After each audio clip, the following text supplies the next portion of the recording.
మహబూబాబాద్ జిల్లా నెల్లికుదురు మండలం ఆలేరు గ్రామంలోని రాజరాజేశ్వరి రైస్ మిల్లో సివిల్ సప్లై అధికారులు మెరుపు దాడులు నిర్వహించారు. ఓ లారీలో అక్రమంగా తరలించేందుకు సిద్ధంగా ఉన్న 434 క్వింటాల రేషన్ బియ్యాన్ని పట్టుకుని రైస్ మిల్ మేనేజర్పై కేసు నమోదు చేశారు.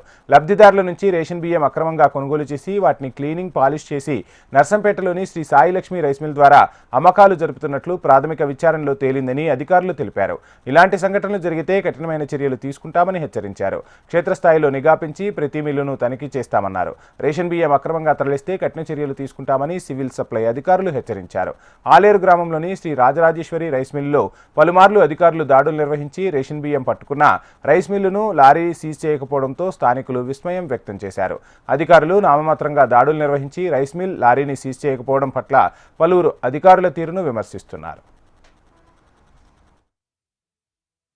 మాకు నమ్మదగిన సమాచారం వచ్చింది ఏంటంటే ఈ రాజరాజేశ్వరి రైస్ మిల్లు మనకి ఆలేరు విలేజ్ నెల్లికుదురు మండల్ మహబూబాబాద్ మాట వీళ్ళ దగ్గర అక్రమంగా రైస్ స్టోర్ అయింది. దాన్ని మనకి బ్లాక్ మార్కెట్కి డైవర్ట్ చేస్తున్నారని మనకి ఇన్ఫర్మేషన్ వచ్చింది.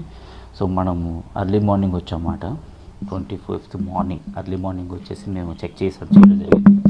చూస్తే మా ఇన్ఫర్మేషన్ ప్రకారం ఇక్కడ దొరికాయి పీడీస్ రైస్ దొరికాయి. అయితే దీంట్లో మనకి ఏంటంటే గన్ని బ్యాగ్స్లో ఉన్నాయి.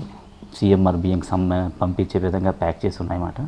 ఆ బియ్యం కూడా వీళ్ళు ఏం చేస్తారంటే డైవర్ట్ చేసిన బియ్యాన్ని శ్రీ సాయి లక్ష్మి బిఆర్ఎం బానోజీపేట్ మండల్ నర్సంపేట్ వరంగల్ జిల్లాకి పంపించడానికి వీళ్ళు ప్రయత్నాలు చేస్తున్నారు. సో దానికి సంబంధించిన స్టాకింగ్ సపరేట్గా ఉంది. దాని తర్వాత ప్లాస్టిక్ సంచుల్లో కూడా కొన్ని కట్టేసి ఉన్నాయి.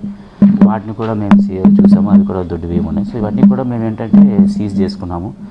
ఈ రైస్ మిల్ యాక్చువల్గా మనకి ఏంటంటే సీఎంఆర్ ఇవ్వలేదు. ఎందుకంటే వీళ్ళు గతంలో ఒకసారి చేశారు, డ్యూస్ అన్ని తీరిపోయాయి కాబట్టి. కానీ మనకు కొద్దిగా సస్పీషియస్ ఉంది కాబట్టి మనం వీళ్ళకి ఇవ్వలేదు.